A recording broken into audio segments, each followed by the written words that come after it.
A soldier who never knelt for anything, kneeling for a son he'd never spoken to. A king who hadn't felt anything in 400 years, running across a room before he decided to move. And a 22-year-old who woke up in a world he didn't know existed, marked, bonded, and hunted by something that had been waiting centuries to find him. This is Blood Debt, and nothing about it ends the way you expect. If this is your kind of story, emotional BL, slow burn, the kind of love that costs something, hit like subscribe and share. This is an original work by M.N. Heartstring. The full novel, Blood Debt, is linked in the description on Amazon. Go support the author. Before I tell you what happened to me, you need to understand something that happened 400 years before I was born. Because this story doesn't start with me. It starts with a debt. In a burning corridor that no longer exists, in a city that is nothing but ash now, a soldier named Draven threw his body over a barely conscious king. He took 3 blades meant for the king's spine. He bled out on the stone floor while the man he served crawled toward survival. The king healed. He always did. Draven healed too. And for 4 centuries, 400 years of wars, of kingdoms rising and falling, he never once asked for anything in return. Not rank, not gold, not favor. He carried the debt the way a man carries a loaded weapon.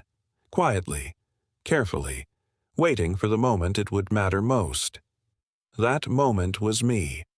The night I started dying, my father walked into the Vampire King's estate, and he did something no one in that room had ever seen him do, something they would talk about for decades. He knelt. The room went so still you could have heard a heartbeat from across it. Because Draven, a warrior who had stood beside kings, who had challenged generals, who had survived sieges that leveled entire cities, had never once bent his knee for anything. Until tonight.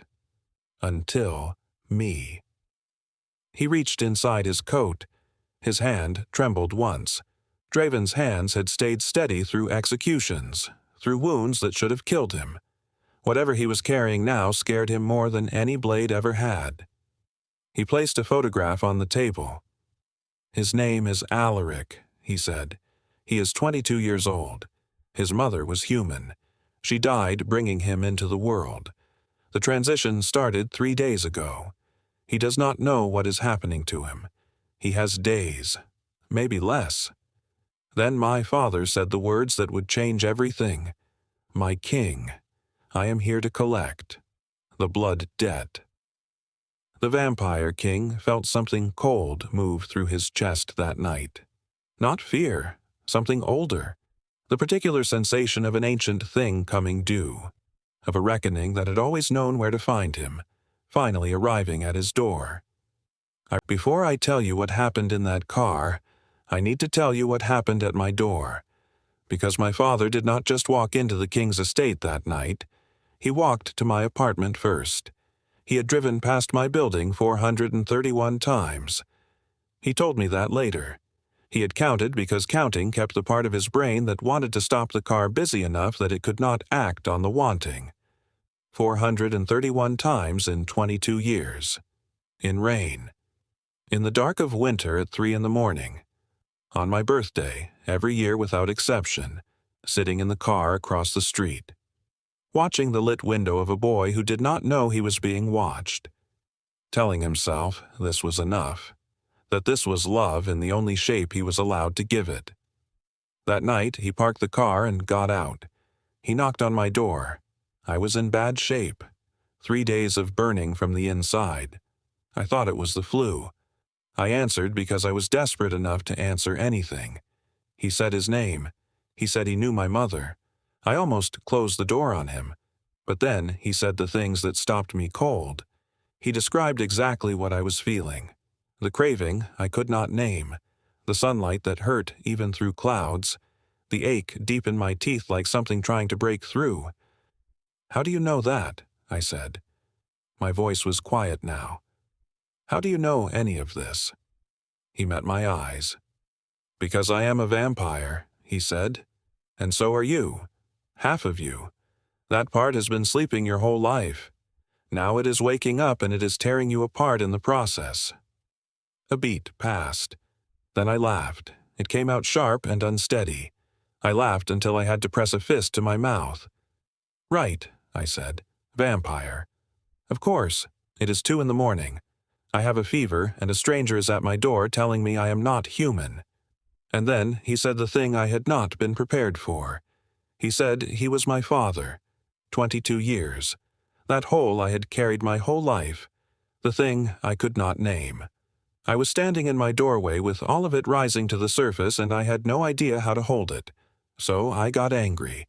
Because anger made sense. Because anger was something I knew what to do with. Then the seizure took me. No warning. My legs gave and I was falling. And he caught me. Pure instinct. Before I hit the floor, my father had his arms around me. His son. In his arms? For the first time. I was burning up and shaking hard. He went down to the floor with me and held on. "Alaric," he said, "I have got you. I am here." He said my name quietly, again and again. The name my mother had chosen. The name he had carried for 22 years without ever being allowed to say it out loud. "Alaric, I have got you. I am here. 22 years too late. But here, at last." My hand closed around his arm. I was barely conscious, but I held on, and he called the king. Too quiet. I was burning alive from the inside, which made the details stand out in this sharp, feverish way. I had been burning for 3 days. First, I thought I was sick. Then I thought I was dying. Then I stopped being sure there was a difference. My father sat beside me, close enough to touch me, and he didn't. He was giving me a choice he hoped I'd survive long enough to understand. "Where are we going?" My voice barely worked. "Somewhere safe." That's not an answer. I know.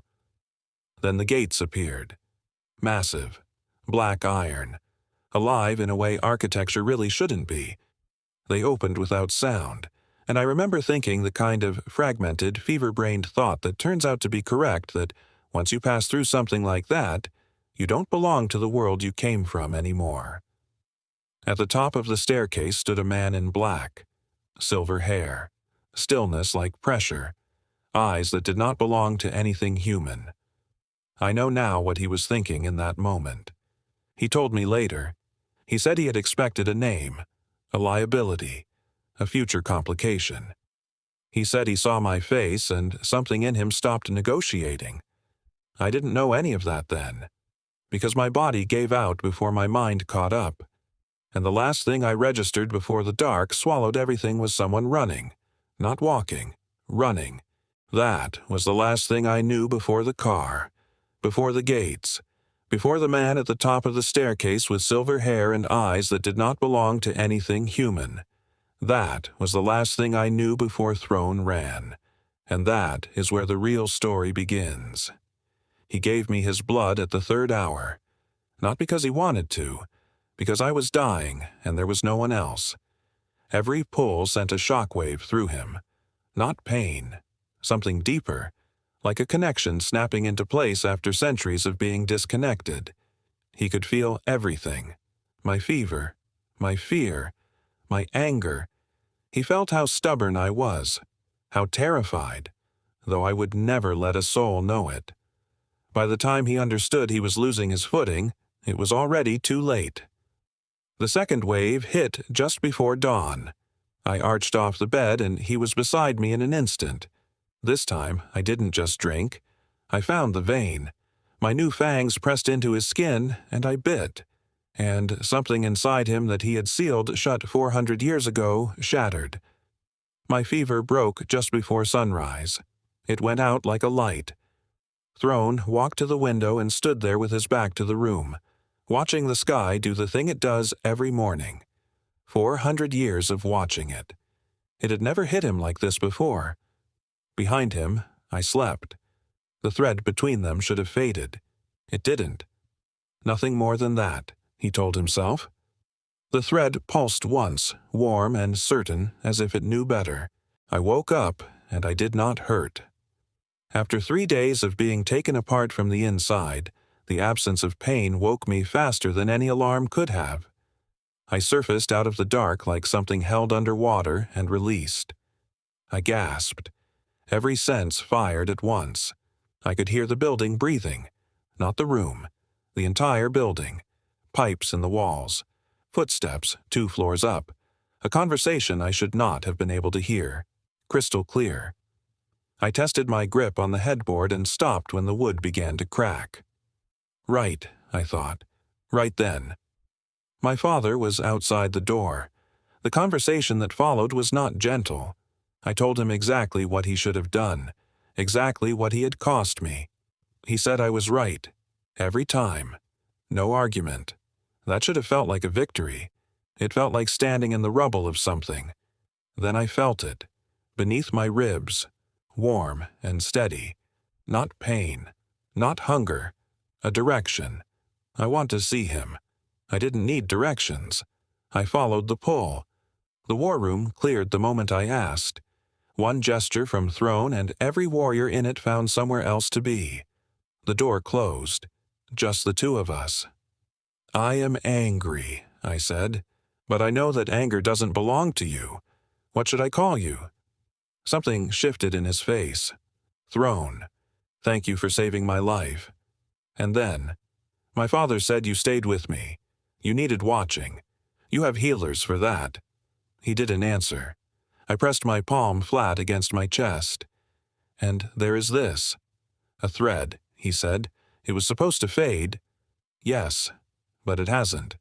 No. The word settled between us like something heavy set down on glass. What does that mean? For the first time, the certainty left his face. Just for a moment. I do not know. I believed him. That should have made me feel better. It didn't. Chapter 5. Ask me anything, I had a lot of questions. None of them had easy answers. You are 437 years old, I said. That does not make me all-knowing. It should at least make you difficult to surprise. It usually does. Can you control me?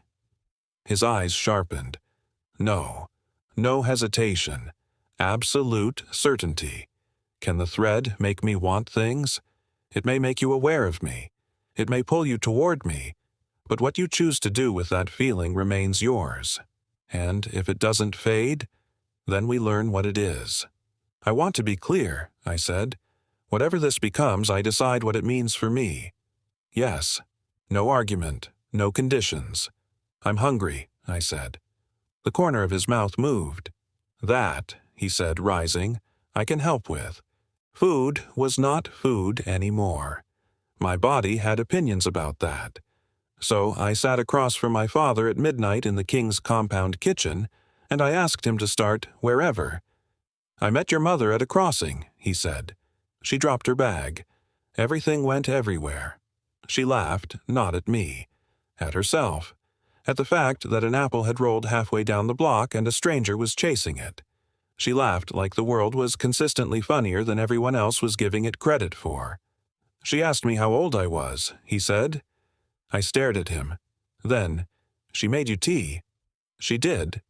Then she said, right. You'll have to explain the teeth, but we can work with the rest. That was her. Assembled from a single sentence. More real than any photograph had ever made her. Then he told me the thing I had been afraid to ask. The night my mother died, he'd wanted to die too. He'd stopped feeding. He'd hunted shadow walkers alone in the dark, without armor, without backup. One person stopped him. A friend who brought a photograph. Me, covered in birthday cake, 1 year old. Lucan put it in my hand, Draven said, and told me that if I still wanted to die, I could, but I would have to look at your face while I did it. That is cruel, I said. He was not a gentle man. But it worked. Yes. Then he told me the last thing. At the end, when she knew, what did she say? Draven looked at his hands. She looked at me, over your head, he said. And she said, look what we made.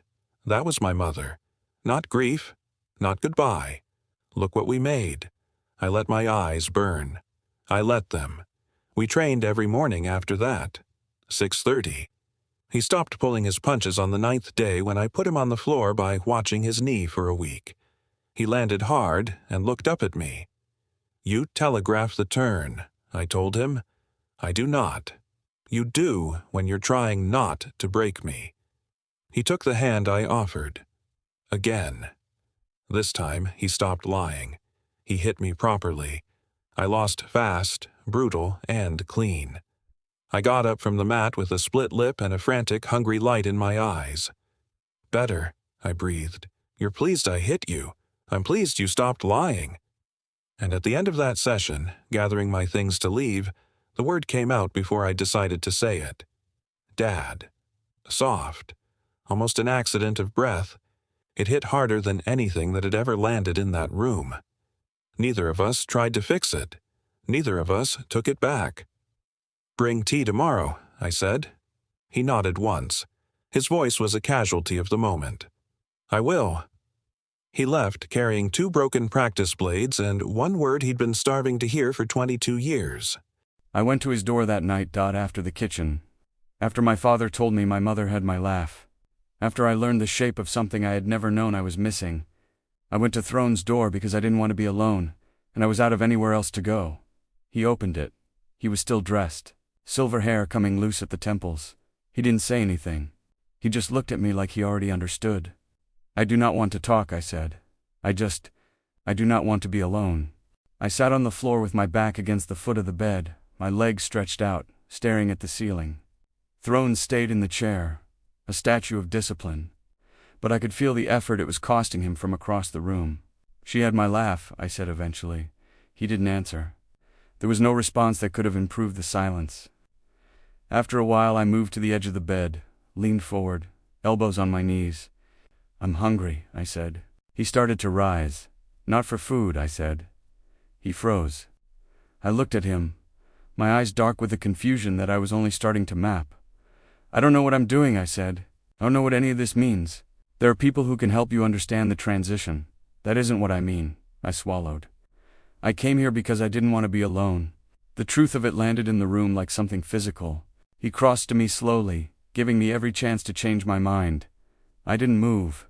He stopped inches away. For a heartbeat there was only the sound of our breathing. I reached out, my hand hovered. Then I placed it flat against his chest.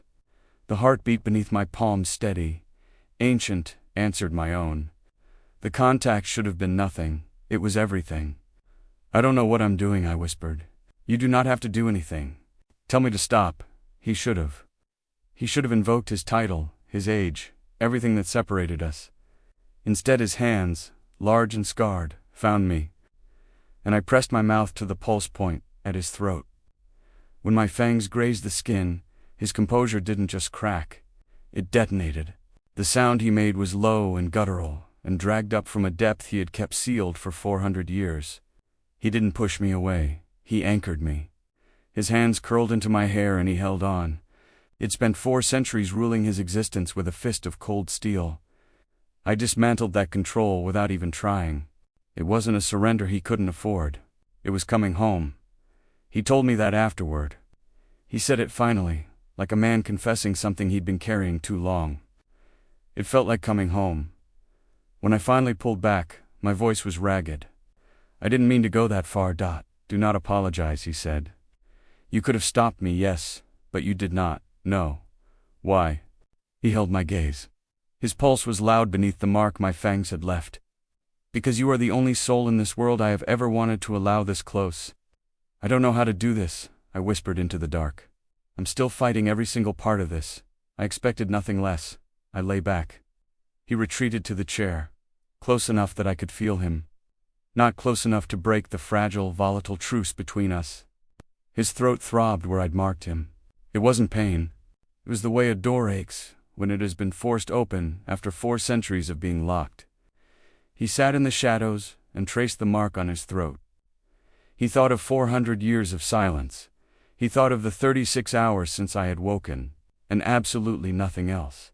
Going back to my flat was supposed to feel like coming home. Instead, it felt like visiting a museum of someone I used to be. 3 mugs in the drying rack. One with a cartoon bat that May had given me as a joke, long before any of us knew the joke was genetic. 27 missed calls. Nia answered before the first ring finished. "You are alive." Not a question. Tomas opened with "absolutely not," which was apparently his entire argument. The ordinary rhythm of them, the petty bickering, the assumed Tuesday schedule almost broke me. I packed slowly. My laptop, my mother's photograph, the bat mug. I left most things where they were. Packing everything felt too much like admitting I would never live here again. I kept the key. That distinction mattered. Outside, the compound car waited.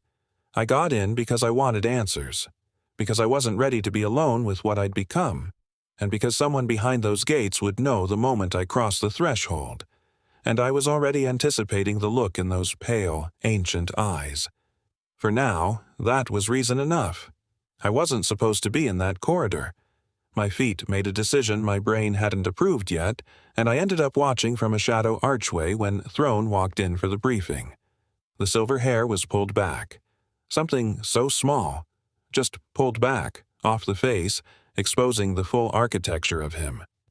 Throne moved through the room, and the room moved with him. "Report." One word. The room answered it like it had been waiting. He listened, asked 2 questions, both precise, both cutting directly to the thing the briefing had danced around. Nodded once. We take the east approach. 2 teams. Everyone follows me in. The warriors began to move, and Throne turned and the light hit the side of his throat. The mark, my mark, still there. Something in my chest went tight and deeply satisfied in a way I was absolutely not examining right now in a corridor I had no business being in. Then he looked up, found me immediately, across the entire staging area. Through the organized chaos of an armed unit moving to war, he found me. Something moved across his face. Not surprise, something quieter. Something that looked at me standing there and did not tell me to leave. I stayed in the archway until the last of them were gone.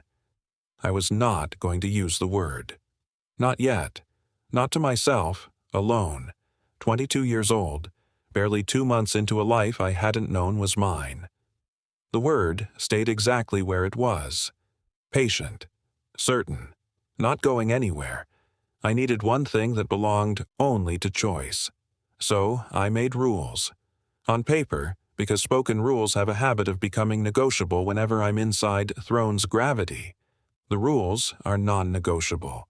Feeding requires a question, unless one of us is dying. No using intimidation to win an argument. I keep my flat key. No guards unless there is a confirmed threat. I give notice before leaving. I do not ask permission.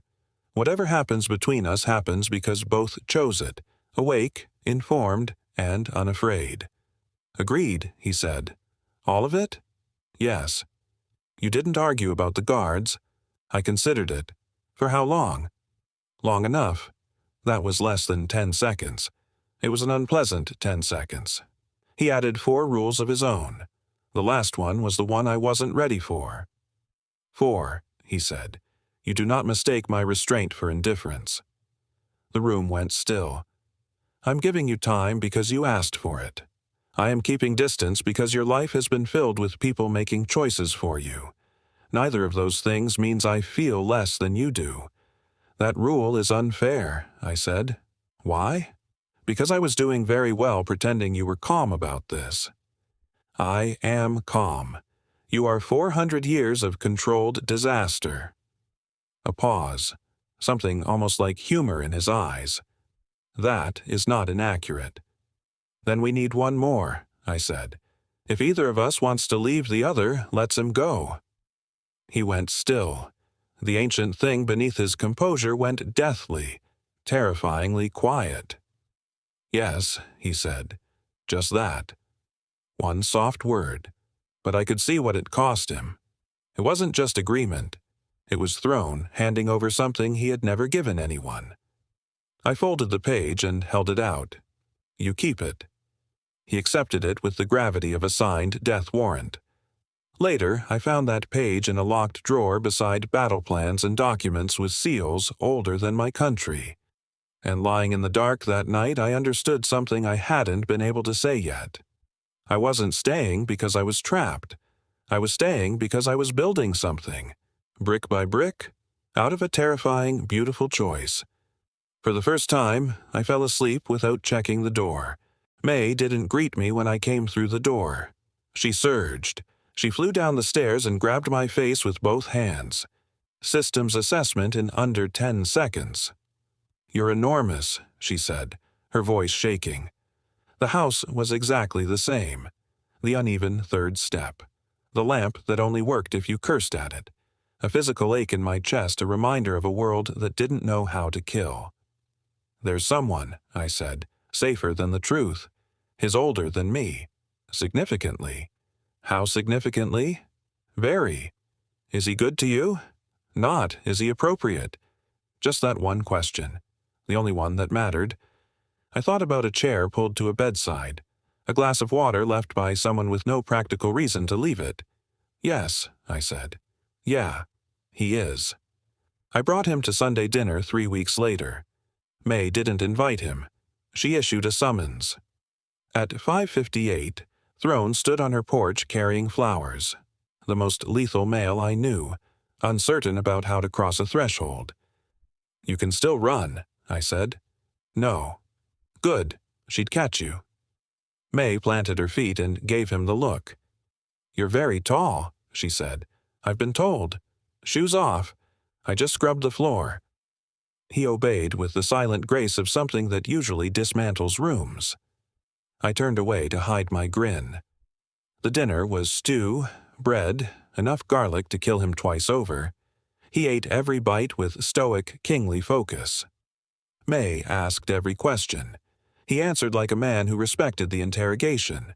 When she asked how long he'd been in business, longer than Alaric has been alive without blinking. "You seem older than you look," she said. "I've had a very active life, May." At the end of the night, she handed him the bat mug. "That's yours," I said. "Why?" "It suits you. It has wings and a smiling face." "Exactly." He drank from it with the gravity of a king accepting a crown. Later, May asked to speak to him alone. I found out what she said afterward. She told him, "He has spent his life making himself easy to leave. He's independent, useful. He never asks for too much because he's terrified that if he ever did, he'd find himself alone again. If you love him, don't reward that by letting him disappear inside what you need." And Throne said 3 words to my aunt in her kitchen. "I do love him." Not a declaration. A heavy, absolute fact. "Have you told him?" "Not yet." "Why?" "Because he needs to know that his place at my side is a choice he makes for himself, not a role he's playing to survive me." She studied him for a long moment. "That is a better answer than I expected. Your expectations were low. Extremely." On the drive back, his hand found mine in the dark. "I can live with that," he said. "Family. There's no appeal process." I turned away so he wouldn't see how much that hit me. The council wanted certainty about me. They wanted me removed, contained, assessed. Throne shut that down in 3 sentences. I was told later what he said. "Alaric's presence has exposed holes in our records, our wards, and our arrogance. That doesn't make him a weakness. He isn't a prisoner. He isn't a specimen. He's here by choice. And if protecting him conflicts with the mission?" The council pressed. Throne looked out the window to the courtyard where I was walking with Draven, laughing at something. "If that day comes," he said, "I will make the decision as king, not as a man who wants him. Until then, I won't hurt him in advance just to prove I'm capable of doing it later." That evening, I walked into his study without knocking. It was a habit no one else in the compound would have survived. What did the council want? Certainty. So do I. They should form a club. And if they ask what I am. Throne looked at me. "What answer do you want to give them?" I thought about it. Unfinished. Tell them I'm unfinished. That's the most dangerous answer you could give." "Good," I said. "They already think I'm dangerous. I'd hate to disappoint them." 3 weeks later, the night hunt changed everything. The blades moved through the ruins of the old city. Throne was in the center, his blade a blur of silver. Then the ambush hit. Shadow walkers hidden behind cloaking wards, erupting from every shadow at once. What happened next, I only know from the healers. An obsidian blade caught Throne in the side, rot-tipped, specifically designed. The black veins of the poison bloomed across his chest like wildfire. Back in the compound, the thread in my chest didn't just pull. It screamed. I was out of bed before I was fully conscious. I ran. Through corridors past guards with blood on their faces, into the infirmary. The alarms were a dying rhythm. Throne was on the floor, shivering, a massive, lethal predator reduced to something primal and sensory. The healers were shouting, "Needs blood. A full blood. If we don't get the seal, he's going to code." Seraphine stepped forward from the shadows. The king's intended. Elegant. Capable. Wrong. I crossed the room before I'd decided to. "She doesn't get to feed him," I said. "Not anymore." The room went quiet. Draven stepped forward. "Alaric, the seal needs a full blood." "I am the seal," I said. The sound vibrated against the stone walls. "He is mine. I am his. And if any other female touches him, I will tear this compound down to the foundations." Throne went still. Even through the haze of the rot, his eyes snapped to me. He looked from me to Seraphine, and in that moment he saw the shape of the truth. The chapter closing. She left the room without a word. "My blood is half," I said. "Yes," Throne rasped, "but the other half is pure blood. The purest blood alive. Half of the most powerful blood alive is still more than most full bloods carry. Isn't it? We don't know that. So let's find out." He looked at me. Really looked at me at the set of my jaw and the absolute, non-negotiable claim in my eyes. Then he told Draven to leave. The door clicked shut. I took my blade, sliced a line across my inner wrist, pressed it to his lips. It wasn't a tentative feed. It was a total reclamation.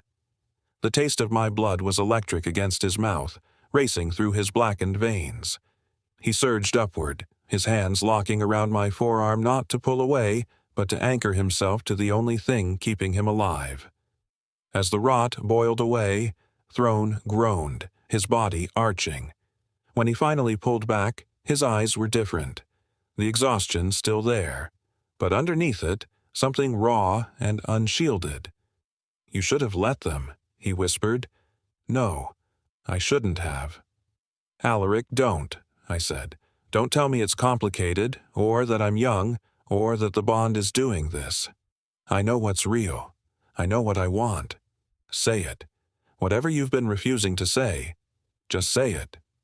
Throne looked at me, the last of the purebloods, king of the blades, and finally let the fortress walls collapse. "Mine," he said. "You are mine. I have known it since the staircase. Since before the staircase, since your father set a photograph on my table and I looked at your face, and something in me said that. Mine." The word landed in my chest like a heartbeat.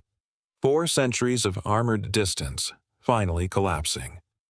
"Okay," I breathed. "But it goes both ways," I said. Something tectonic shifted in his face. "Both ways," he repeated, like he was tasting it. "Both ways," I confirmed. "You don't get to say mine and keep all the walls up. That's not how this works." "Both ways," Throne vowed, and the animal in both our chests went quiet. Finally, in the same voice. After that night, the compound watched us differently. Not with fear, with adjustment. Like the air had changed its mind about the rules and everyone was still working out the new ones. It started in the training ward. Throne began appearing in doorways, supposedly to review progress, but his eyes were never on the recruits. They were on me. If I got hit light, controlled hits, he crossed the room in 3 strides, his presence alone clearing a path. He didn't ask if I was fine. He checked, hand hovering first, then landing, always somewhere on me that felt like he was confirming I was still real. The pool changed things. Down in the lower levels, the water dark and geothermal warm, the air thick with steam. It was the only place in the compound where Throne forgot to be the king. Draven walked down there one evening intending to find me. He stopped in the shadow of an archway. The water was churning. Throne had me pinned against the tiled edge, his frame enormous against the dark water. His hands were in my wet hair, pulling my head back, his mouth trailing fire down the line of my throat. I was draped over him, legs locked around his waist, fingers digging into his back. He made a sound against my skin, a low, guttural noise of total, unshielded surrender. Draven left without a word. He hadn't just seen a mating. He'd seen a king coming apart at the seams. The training gym was its own theater. One morning, Throne put me through blade drills. It wasn't about the training. "Lower your guard," he rumbled, stepping behind me to correct my stance. He didn't just stand behind me. He encased me, his chest pressed against my back, his hand covering mine on the hilt. Every correction was an excuse to pull me tighter. I stopped fighting the leverage. My head dropped back against his shoulder. When he leaned down to speak, the distance between our mouths vanished. 20 warriors watched us descend into a heated, frantic kiss, the blades clattering to the floor forgotten. Nobody picked them up immediately. That told me more than anything else. In the command hub one afternoon, right in the middle of everything, I said it out loud. "I can't keep my hands off you." Throne didn't even look around to see who was watching. He leaned down, his voice a low vibration against my ear. "Good. Don't." He pulled me against him, his hand at the curve of my hip, gripping me with a force that made it clear, to everyone in the room, to the shadows in the vents, to the 600 years of history watching from outside the walls, that this wasn't a choice anymore. It was an addiction. And the King of the Blades had finally stopped pretending he wanted to be cured. They say a king is defined by his armor. For 400 years, Throne was a monument of scarred muscle and cold immortal stone. I used to be the only thing that made his world feel real. Now I'm the only thing that matters. He told me I have reached the end of my ability to pretend. And when he finally let the walls fall, it wasn't just a surrender. It was an incineration. Watching him without the armor is like reading a forbidden text. Every scar on his body tells a story of survival, of a war I wasn't even alive to fight. I hate that he had to bleed alone for centuries. I want to heal every mark, every memory of the cold. When he touches me, the bond between us doesn't just vibrate, it shrieks. It's a sensory overload, a conduit of raw emotion and ancient possessive power. He's a monolith of death and cold, and I'm the furnace of human heat he's finally decided to burn in. Now the honeymoon phase isn't a concept here, it's a disruption. The compound doesn't know what to do with us. Whether it's the training gym or the crowded dining hall, he doesn't care who's watching. He's a man who has been gutted, stripped of his duty and left exposed. He doesn't look at me like a king anymore. He looks at me like a man who has finally found his reason to exist. Outside the world is a battlefield. Balthazar is coming, and the shadows are lengthening. They think they're hunting a king. They have no idea what they're actually stepping into. The first problem with keeping a human job while living in a vampire compound was the internet security. The second was Throne, who stood behind my chair staring at the archive login screen like it had personally insulted his lineage. "You're standing like the laptop threatened the bloodline," I said. "It is connected to an external network. That's how the internet works, Throne." "I have work," I said eventually. "You do not need to work." Those 4 words landed hard. My fingers stopped. I turned around. "I know that," I said. "But this isn't about earning a room. I had a career before I came here. I was good at it. When I disappeared, people noticed. I need something that is mine, something I chose before I knew you existed. I refuse to become a person whose entire life is defined by who he belongs to." That hit something in him. Something shifted. "You are right," Throne said. "That was fast. I have had practice being wrong about you. You've known me 2 months. It has been a concentrated education." I returned to the records. I was mapping utility lines in the Eastern District when something didn't align. A service tunnel marked sealed in 1987 reappeared in a maintenance request in 1998. Then again in a fire inspection file listed as open. Then 3 weeks ago someone requested the original paper schematics. Single-use access. Burned account. I turned. Thrown. His focus snapped to me instantly. Someone's been mapping service tunnels under the Eastern District, I said, turning the screen. It's right next to May's neighborhood. Too close to patrol routes to be coincidence. His expression didn't just change. It hardened. Not emotional, strategic, dangerous. Nia picked up on the second ring. It's Monday. Alaric, be brief. I need a favor. That sentence has never improved my day. 12 minutes later she called back. Fake university credentials, she said. But there's a signature in the access log. What name? A pause. Balthazar. The air changed, physically. Throne went still beside me in a way that was not patience. It was restraint. I looked at him. He was already standing, already moving. A reason to be careful, I told Nia. I'll explain later. I ended the call and followed him. Not because I was being pulled into something, because I already was. And whatever that name meant, it had just stopped being history. Balthazar had been watching the compound for 11 days before he allowed himself to feel anything approaching satisfaction. I know this because I learned it afterward. Understanding your enemy matters, and I spent a lot of time in the subvault records trying to understand his. He had been a healer once. In the Eastern house before the fire. He remembered his sister Alara, her eyes turning that terrible milky shade of gray, as the corruption claimed her mind. He had gone to the Pureblood Council for help, and they had offered fire. Better to lose one district than risk the bloodlines that matter. They had burned the district while Balthazar was still inside the walls. Throng had been an infant then, safe in marble halls, inheriting a crown built on the systematic murder of his own kind. I offended that history simply by existing. I was a hybrid. Human blood and pureblood power existing in tandem. Living proof that the houses might have been wrong. That Balthazar's sister might not have been beyond saving. That possibility was more dangerous than any blade. And so Balthazar had spent centuries waiting. Watching for the single tectonic shift in the king's composure. For the one vulnerability. For the thing that could finally be used as a weapon against 400 years of discipline. He found it in me. He'd watched through the compound windows. He'd seen the king's composure thin into something raw and unguarded. He'd seen everything he needed. I did not attack to kill, he said to his soldiers. Killing the boy would be simple, pointless, and a waste of potential. It would only make Throne grieve, and grief hardens a male like that.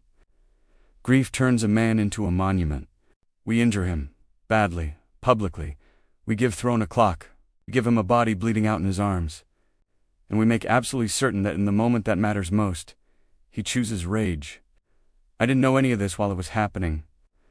While he was setting the trap, I was having Sunday dinner and learning my father's voice. I was writing rules on paper and falling asleep without checking the door. He could wait, Balthazar said. He was very good at waiting. Throne and I went down to the sub-vault records at 3 a.m. Nobody else. Just us and the seals. No one had opened since the last king died. The air was stagnant, smelling of dust and dried blood. Time didn't feel linear down there. It felt stored. We cracked the seals together. Not ceremonially, practically. Like two people opening something neither of us trusted. The truth of their history unfurled in yellowed, crumbling pages. Names. 47 of them. Some had been children. Some had been healers who stayed behind, who refused to abandon patients, and were burned alongside them. They weren't all monsters, I said. Balthazar isn't just seeking revenge, Throne said. He believes your blood is the key to a reversal. He thinks the sanctuary burned not because the corruption was incurable, but because my ancestors were too weak to find the cure. And if he's right, I said, my voice barely above a whisper, if my blood is the cure. Throne's jaw tightened. Then he isn't just coming for revenge. He's coming to harvest you. He believes if he can synthesize your blood, turn your resistance into a serum, he can fix every corrupted shadow walker in his nest. He wouldn't just be an enemy. He would be a messiah to the damned. The room went cold. I looked at my own hands. He doesn't want to kill me, I said. He wants to own me. He wants to turn my biology into his salvation, which makes you the most dangerous asset in the city, Throne said. To him you are a laboratory. To me, his voice dropped, you are the only person who has ever looked at me and seen a man instead of a king. The threat was no longer just a war over ancient grudges. It was a war over what I was. Throne, the king who had spent 400 years burying the truth, was ready to burn the world down to keep that secret safe. May's building was too quiet when I left it. My instincts were twitchy. But evidence, empty street, ordinary dark, the compound SUV at the curb with Cale behind the wheel, and Valen riding shotgun.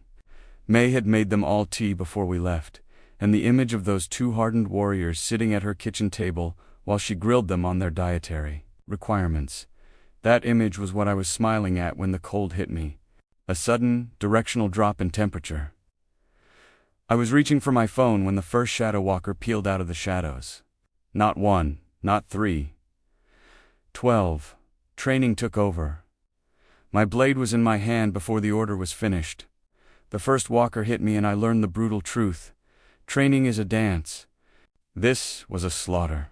When its blade raked across my shoulder, the pain wasn't clean. Dark, caustic, liquid night being pumped directly into my bloodstream. I didn't go down. I was Draven's son. Cale was magnificent, moving through them like a brush fire. Then a walker hit him from behind, with a concentrated blast of corruption. He went down hard. I'm up, Cale rasped. He wasn't. He was magnificently stubbornly pretending to be. I lunged in. The street began turning in our favor. Spanden. Balthazar stepped out of the dark. Everything I understood died in that moment. The ambush, the timing, the numbers. It hadn't been a skirmish. It had been a net. I had never been the secondary target. I'd always been the only target. He lifted a hand. The dark energy hit like an obliteration. Valen went sideways into a car. Cale went flat. I took the blast full in the chest, and stayed standing. Barely. My vision tunneled. My legs shook. But the animal in me refused to yield. Balthazar looked at me, and something flickered in his dead eyes. Not surprise. Recalculation. Half pureblood, he said. I had wondered how you survived the transition, now I see. Yeah, I managed. Here I am, the king's mate, he said. I don't need you dead, boy. I just need you broken enough that he comes for you. Unthinking. Unstrategic, the animal off the leash. You're going to use me as bait, I already am. He hit me again. The energy found the infection in my shoulder and amplified it, tearing through my nervous system like a forest fire. I collapsed. The blade clattered away. The world tilted. And through the bond, through that golden thread, felt the exact moment it transmitted everything. The violence. The rupture. The agony. Even through the haze of shock, I had one coherent thought. Oh no, not for myself, for Balthazar. Because whatever 4 centuries of history had taught him about pureblood males and mate bonds, it hadn't prepared him for throne. The king didn't arrive. He erupted. He moved through the remaining walkers like they were an inconvenience. He reached Balthazar and the fight was not a fight. It was a statement. 43 seconds. That was all it took. Then Throne was kneeling beside me on the cold concrete. He bit his own wrist and pressed it to my lips. Drink. The word came out raw and shattered. Come on, you are the most stubborn male I have ever known. And I am telling you now that this is not how you leave me. Drink. My hand drifted up. My fingers weakly curled around his wrist. I drank. Stay with me, he breathed, his voice breaking. You are mine. You do not get to go anywhere. My grip tightened. It was an answer. I woke up the second time like I was surfacing from deep water. The first thing I felt was Throne's hand locked around mine like a restraint he'd forgotten to be careful with. The second was his breathing too controlled, like he'd been holding himself together for hours. 3 days, he said. Balthazar. Gone. Just that. No celebration. No satisfaction. Just fact. I noticed the chair, pulled right up beside the bed. Too close to be casual. Too permanent to be temporary. You didn't leave. No. That should have felt suffocating. It felt like solid ground. But something didn't sit right. You weren't there when he hit me, I said. You left. The air changed. I did not leave you. Then explain it, because I remembered dying on a street. I went for Balthazar. That landed hard. He chose the end of the threat. I chose the middle of it. Neither of us chose well. While you were doing that, I said quietly, I was busy trying not to die. He flinched. Actually flinched. I know, he said. 2 words. The heaviest thing he'd said since I woke up. I am not losing you again, Throne, I said. If you ever leave me mid-apocalypse again, I'm haunting your entire lineage. The corner of his mouth, just barely, noted. The silence that followed wasn't heavy anymore. Just tired. Real. You stayed, I murmured. I stay, he corrected. Possessive problem. Severe. He agreed without hesitation. The smallest, most useless. Laugh. Then everything faded again. The last thing I felt was his thumb moving once across my knuckles. Like a promise repeated until I believed it properly. Healing is not gentle, it's friction. Learning to live inside a body that remembers being broken and keeps trying to replay the moment just to confirm it actually happened. The anger came first. Clean, sharp, familiar. I held on to it because it made sense when nothing else did. I kept the line drawn for 4 days. My bed, my distance, my anger. And Throne was still there, just not touching, not forcing, not filling space I hadn't given him. On the 5th morning I found him asleep in the chair, one hand open on the blanket between us, not touching. And for the first time since the street I noticed how tired he was. Not dramatic, not performed. The kind that lives in the bones. Like he hadn't really left that moment either. People came, Draven every morning with stories of my mother. Her improvised songs. The ballad she composed about a scorched saucepan. She would have liked him, Draven said one morning. Throne. He sat outside your door for 3 days without sleeping. I just hadn't told you yet.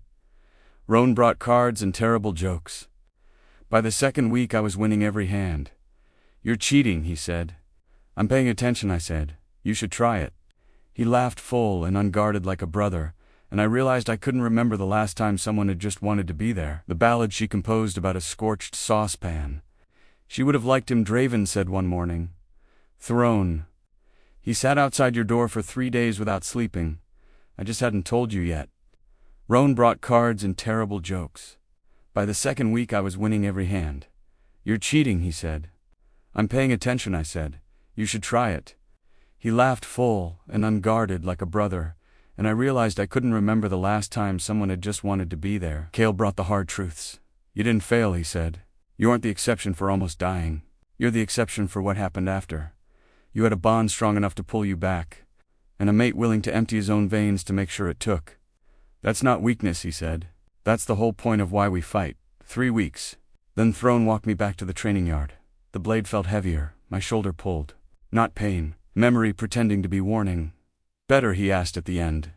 I'm not broken, I said. He didn't argue. He stepped in and held me. Not tight enough to trap, just enough to anchor. His heart beat against my cheek. Slow. Steady. Take all the time you need, he said quietly. We're not in a hurry. Not anymore. I closed my eyes for just a moment, and let myself believe that might actually be true. 6 months. I said yes to staying. Not because of the bond. Not because of safety. Not because of anything I owed anyone. I said it because I meant it. I'm not staying because of the blood I told him the day the last box was unpacked. I want the archives. I want the training yard. I want to see May bully a 300-year-old warrior into folding laundry properly. I want Roan's bad jokes. His hands came to my waist. And I want you. This is my choice. Not blood. Not debt. Mine. He looked at me for a long moment. Then 2 words. No command. No ceremony. Just a homecoming. Stay. That night on the roof, the city spread below us like fallen stars. I pressed my old flat key into his palm. Keep it, I said. It's a reminder. I have a key to a life I didn't want, and now I have a home I didn't think I deserved. He closed his hand over it. Below us, Draven's patrol rode in through the gates. May was somewhere inside planning her garden. Roan was probably cheating at cards. Kale was pretending he wasn't relieved to still be alive. And in the quiet of his room later, with the doors closed and the world locked out, he told me what he dreamed of. I dream of silence, he said. Of an archive that isn't a battlefield. Of a life where the only thing I have to fight for is the time to sit in a kitchen and drink tea with your Aunt May. She's already planting roses, I told him. He pressed his forehead against mine. I spent 400 years waiting, he whispered. 'Cause I just didn't know the something I was waiting for was you. You have me, I said. I pulled him closer until there was no space left. We have the future. We have everything. Outside the room, councils, old names that refuse to stay buried, wars that are always in the process of becoming. But inside it, nothing was waiting to collapse. For the first time, I wasn't thinking about what came next like it was a threat. I was thinking about it like something we might actually get to live through. Together. I was unfinished. I was a hybrid, a walking, breathing anomaly that no history book had a chapter for. But I was Alaric, human-born, vampire-blooded, loved by a king. And for the first time in my life, I was the architect of my own dawn. The end. Did you enjoy this story? If you did, please like, comment, and subscribe to BL Heartstring Stories. Your support helps us bring you more unforgettable BL romance, dark fantasy, and emotional love stories. Thank you for watching, and we'll see you in the next story.